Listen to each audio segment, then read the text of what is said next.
Morning, Mintz. Morning, Whaley. Morning, Whaley. Very unexpected midweek podcast because we've only just done one a couple of days ago. But I just want to say to you, as a grown man, one grown man to another, you don't need to find excuses to spend time with me. Anytime. Anytime.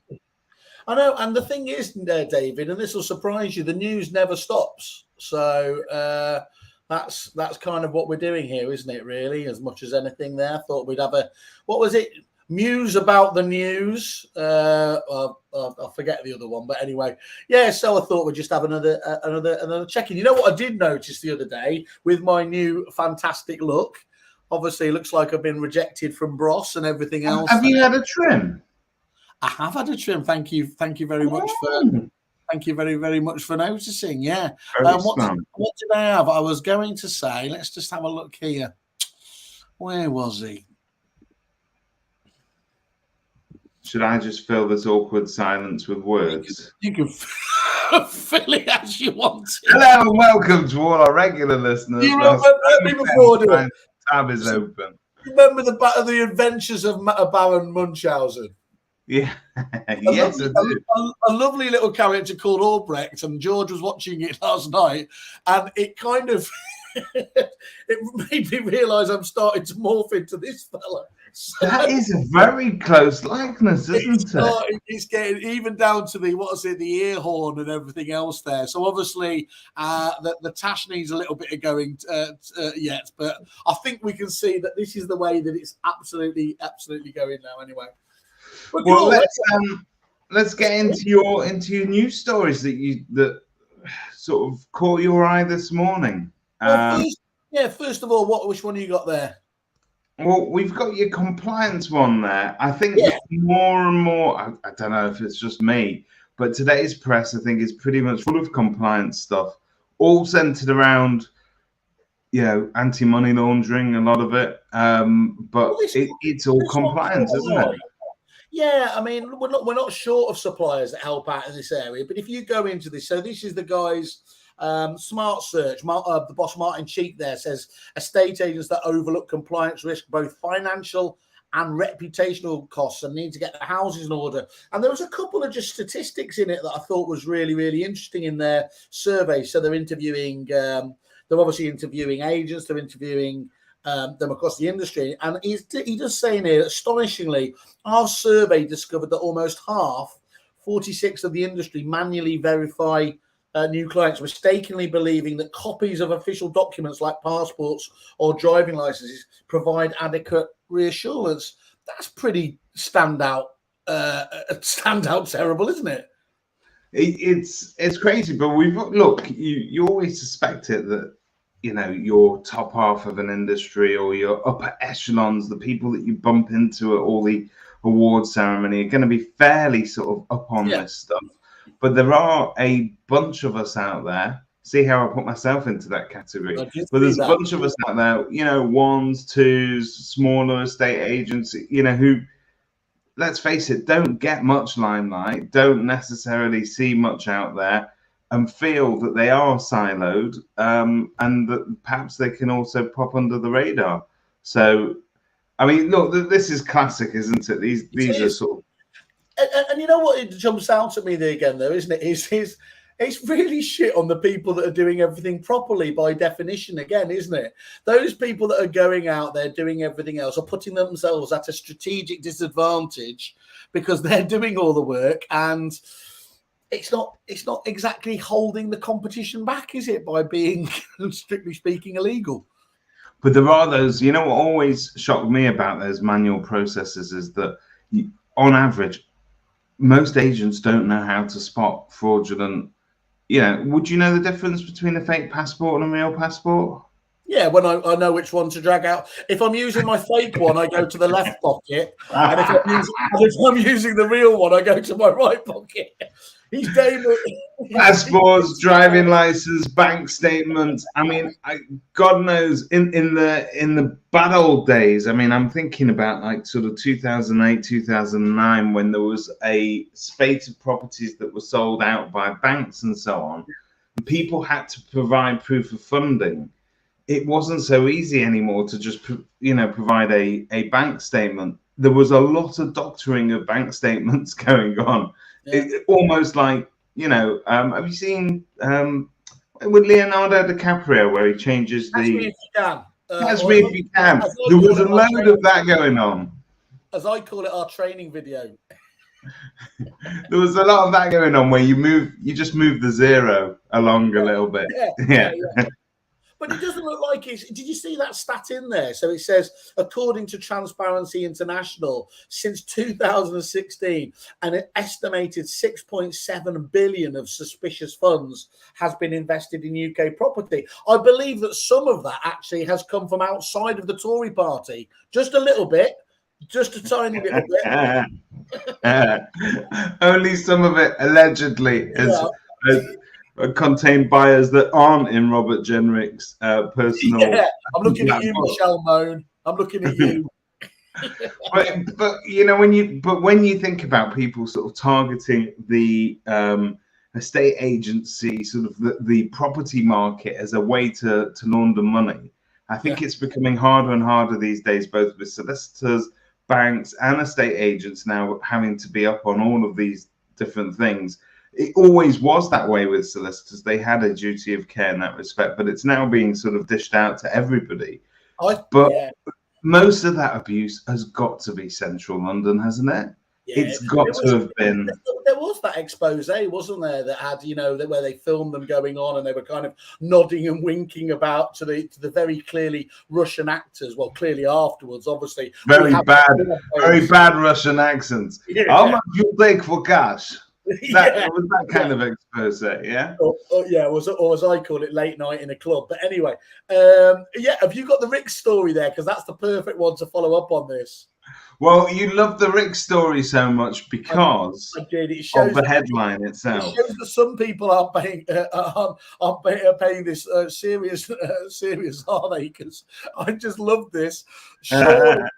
Surely they're missing a word here. So, money laundering firm links deal with Ricks to help members avoid fines. Surely that's anti-money laundering. You would assume that the word anti is integral, really, to that. Otherwise, Ricks have just got really commercial really quickly. I don't know that Ricks have had their own problems recently. Maybe they've just sort of decided that they're giving into it.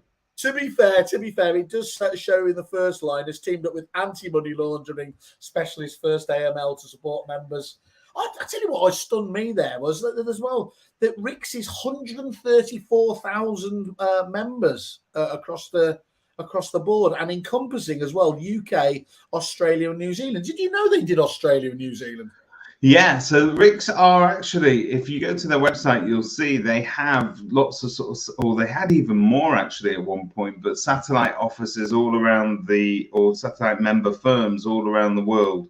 And the idea was that I think that wherever you were across the globe, you could find Ricks as being somebody that you could definitely rely on. It was old school. It was that sort of reputation that they used to have as the almost sensible arm of the voice of surveyors, really. Yeah, it's done. They've got exclusive pricing with 50% off. So whatever it is, that's pretty impressive. But if you can't get a group discount with that many members, then I don't know what else there is. What else we got in there?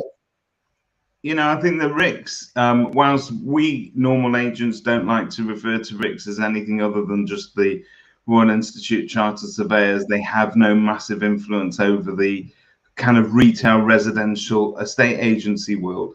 The truth is they actually wield a lot of power, because if they issue guidance to their valuers that they should be more cautious, all of a sudden you have a spate of valuations that come in that are markedly more cautious, and this has happened before. So I actually think they have a lot more influence over the buoyancy of a market than people will give them credit for. Okay, cool. Have you got the Good Lord one? I thought Good Lord, you've seen these reports, the annual sort of state of the lettings industry that Good Lord do. They're really, really in depth, aren't they? I think they're do a really good job of going into areas that haven't been discussed. Who is it? Nighty does it, doesn't it, with EA Masters and the home moving trends? But good Lord, have kind of gone into a lot of detail on the letting side of things. We all love a good white paper, don't we? So ahead of the publication, the annual 6th annual State of the Lettings Industry Report, Rent Tech platforms Good Lord and Vouch are working together to release their initial insights here. And so what are you reading here, Simon? Well, it was more about obviously the surveys they were doing. So it was the views of more than 2,000 letting agents, landlords, and tenants there. And it says the significant piece of legislation continues to divide opinion, as everything in our life is so divided these days. Landlords are overall feeling pessimistic about the introduction of the new rules, with 25% feeling very pessimistic and 29% feeling somewhat pessimistic. So a lot of glass half empty there, 54% in total, and only 14% are feeling at all optimistic. Lettings agents, though, are more mixed. Some 43% feel either somewhat or very pessimistic. However, 29% are feeling optimistic about the changes. Why would there be that discrepancy between? I mean, it's probably double in terms of the ones that are feeling positive. Why would are they better informed? It's more, they just understand it better. Why would there be that discrepancy, David? I don't know. You come across agents and opinions the whole time. You've got people who feel that there is a duty of care to all of us in the industry to talk the industry up rather than down, and so that when challenges come across, we look at it as perhaps a new opportunity, as opposed to saying, "Woe is me," throwing the baby out with the bathwater. And I think so that's 29% of people, isn't it? That would be slightly more optimistic about it. I think you have to take everything as that it's kind of compounded together, isn't it? It aggregates in as much as all these sorts of changes. It's death by 1,000 cuts. It's salami tactics, one little bit of legislation at a time, rather than overall regulation, which is what your friends at Property Mart would be screaming for. Yeah, did you see the bit as well? So last year they were talking about, it says that the landlords softening in Section 22, Section 21 opposition. In last year's report, the abolition of Section 21 proved a highly contentious area, with the majority of agents and landlords believing the scrapping of Section 21 would have a negative impact. While sentiments are still broadly pessimistic, the position of some stakeholders appears to have softened this year, particularly amongst landlords. This is the pie story, isn't it? In 2022, 71% of landlords believed that it would have a negative impact.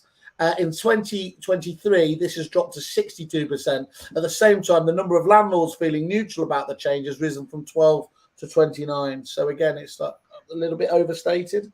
It's like everything, though, isn't it? It's like when they abolished tenant fees. There's that initial shock, people go running for the hills, everybody panics a bit, and then you make it your new reality. You just have to work with it.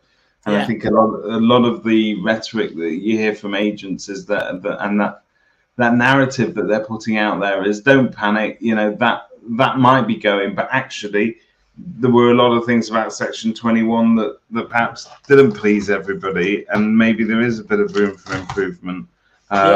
It just feels, and I always think about this with government and legislation, that when they're taking away 5 things or they're restricting 5 things, maybe they should just throw us a bone, just a nice sweetie every now and again to make the medicine go down. And there's that sense that they don't really get round to doing that properly, is there? Let's see what Megan has to say here. So she's got a comment of it. Or just pop it up there. So Megan says, I went to the landlord investment show, and sitting in a room with landlords was fascinating. Instead of guessing what they are worried about, you could hear it. It was mainly the concern about capital gains tax they feel they are being held hostage to in this new proposed regime. This is when you need a Ben Beadle, isn't it? Oh, here we go. Per Section 8 should be adequate, but the current court system doesn't support it. The current court system hasn't caught up, has it? It's still got a massive backlog. In fact, I asked the agent that's commenting right there for some advice the other day, and their first words were, well, the court system at the moment is backed up, so you're probably best doing X, Y, Z. It's probably the least of all the ones, that has got any attention, obviously, out there, hasn't it? In terms of NHS, all these other areas there. But the courts, from talking to people in the know, it seems like it's almost at the point of collapse. It is, and that's that everyday kind of, magistrate court system that we don't hear about so much. You get to hear about your major battles, such as obviously things like Lucy Letby in the press, etc. Those are the court cases that get, rightly so, get all the front lines, but there's a myriad of stuff going on in smaller courts that we don't see.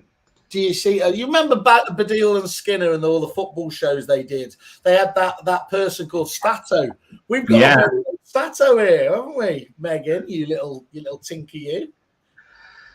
13 months. It's a long time. It's a long time to get shot. Same length of time it takes a whale to gestate, that is. Is that so? Yeah. Shout out to Mama Whale. More statistics coming through. On average, rent of £1,000, you're looking at £13,000 of arrears potentially, plus legal costs before you get your property back. This lady, she should run for some position of power, is my gut feel, David. She seems to have I don't know what that could possibly be. No.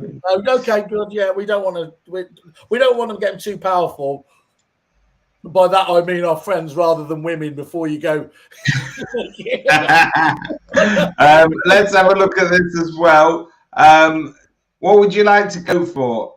Agent opens office, or let's have a look at this, because it's as you said, it's not just another agency. Yeah, so on the face of it, it's one of those stories where you think, oh my God, quick, what do we do in terms of highlighting an agent's opened an office? But for all of the bad news stories out there, I think we've got one from 20A that's highlighting the market, and anyone who's got the Chris Watkins lovely personalised WhatsApp this morning will again see the stats that have come through. But what you've really noticed is that the franchises and your EXPs haven't missed a beat, have they? And still, where there's opportunities, opening the right offices, which again does slightly fly in the face of the Daily Express disaster news stories, doesn't it? It does, doesn't it? Because it shows a certain ambition. Admittedly, they all seem to sort of be expanding within their own puddle, so they're not going way out. It's a marketplace that they will already likely have had a certain slice of, but maybe weren't getting enough of it. But it is interesting. Well, we were talking to the likes of we were talking to Belvoir the other day, weren't they? And that advice that they give, I think that to help their franchisees expand, they've even got people in the business that will actually help you prospect for new businesses to acquire and everything else, and then help provide the funds and everything else. That's what strikes me as what's been really interesting about the kind of the franchise growth, which is. I can't remember when it's been a bad time, and probably helps explain why LSL have gone down that route of franchising across the group, hasn't it? Yeah, no, absolutely. And when you look at that, you're talking about those headlines, which are basically agent acquires another office. Yeah. There's been a load of it, hasn't there? Is that because that space is so busy at the moment, or is it because we've got nothing else to report about in the press? I don't know whether I certainly having had a chat with Adam Walker, who's obviously Mr. Business Transfer. You've got Ian White doing some stuff. Obviously Lucy Noonan. These guys seem to be rushed off their feet, don't they, in terms of the amounts? And certainly when I've spoken to the franchise owners of the entire businesses.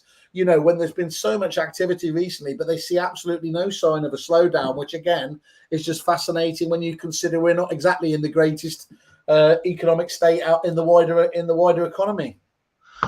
And that takes us nicely into our next story. So This is 20A that have released some statistics there. which Well, is these guys do this. interesting. I mean, it's the fantastic Katie Billany there, isn't it, from 28? I mean, I think Chris obviously always highlights that all these fantastic stuff, the magical stuff that he turns into infographics and everything else comes from 28, and that they seem to just have this underlying source of data that's just so impressive there. So whether you're looking at like the slightly positive story at the top, the volume of fall throughs reducing by more than 6% since March, making the point it's almost aligned with pre-pandemic. Or the one that jumped out for me was, again, whilst we're seeing again poor news stories and there's clearly prices have come off, it did say despite the problems caused by higher interest rates, it also says 4 out of the 10 regions in England have achieved growth in exchange prices of at least 5% this year compared with 2022, which well, to me it was surprising, having obviously, as we do, speaking to so many agents. It maybe speaks of a slightly less volatile market than we assumed. We had a very, don't forget, during that sort of post-pandemic phase where things were just on the rise, it didn't feel stable at any point. It felt great because you could sell anything that you chucked a for sale board at, but it didn't necessarily feel like it was guaranteed to be there forever. And this feels like we're returning back to a more, everybody keeps saying, a more normal market. Well, and that would be Chris's, those stats that Chris does. He's now comparing back, isn't he, to 2019, early 2018, 2019 to draw that comparison, it seems like, of the normal marketplace. Who's that random Facebook user again? Random Facebook user. I can never get context on the comments when it just says Facebook user. But what, you need to know who it is before you can destroy them, you mean? Chris Stars today. Market. Oh, it sounds like Chris Watkin, actually. Market steady in many ways, but overvaluing is rife, which I think is often to lack of skill in the current market. And it's Charlotte, our friend. I was bouncing around the various Facebook groups, and you've just accused Charlotte of being Chris Watkins. I don't know. Let us know if you're happy with that, Charlotte, or whether there's a cease and desist coming. How dark does it have to be at the party before you actually mistake Charlotte Jeffrey Campbell for Chris Watkins? That's what I want to know. That's wow. Anyway, well, it's good to see we've held up the happy. There you are. That's really, really good. So what was that? Okay, yeah, and again, I think really what you've got there is that if you do stick to the stats, there is a bit of stability there. It's not all doom and gloom as the other newspapers might have it, but there is.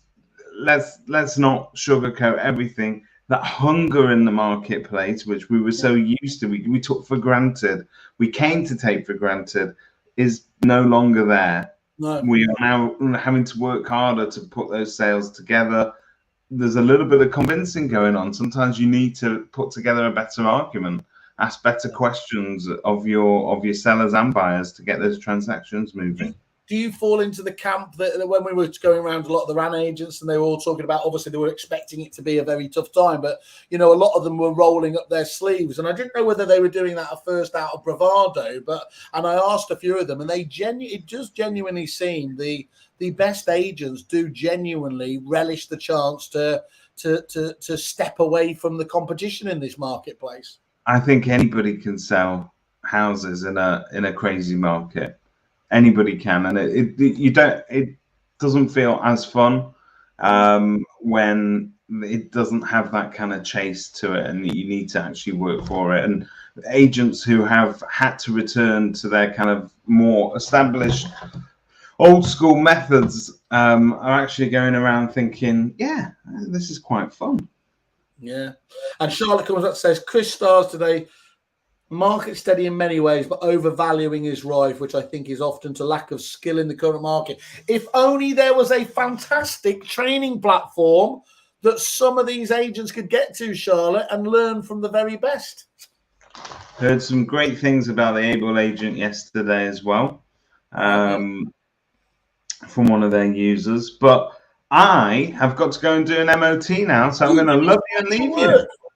Thank you. Thank you very much, Charlotte, Megan, everybody else in there. Catch up with you soon. Cheers, David. Have a good one.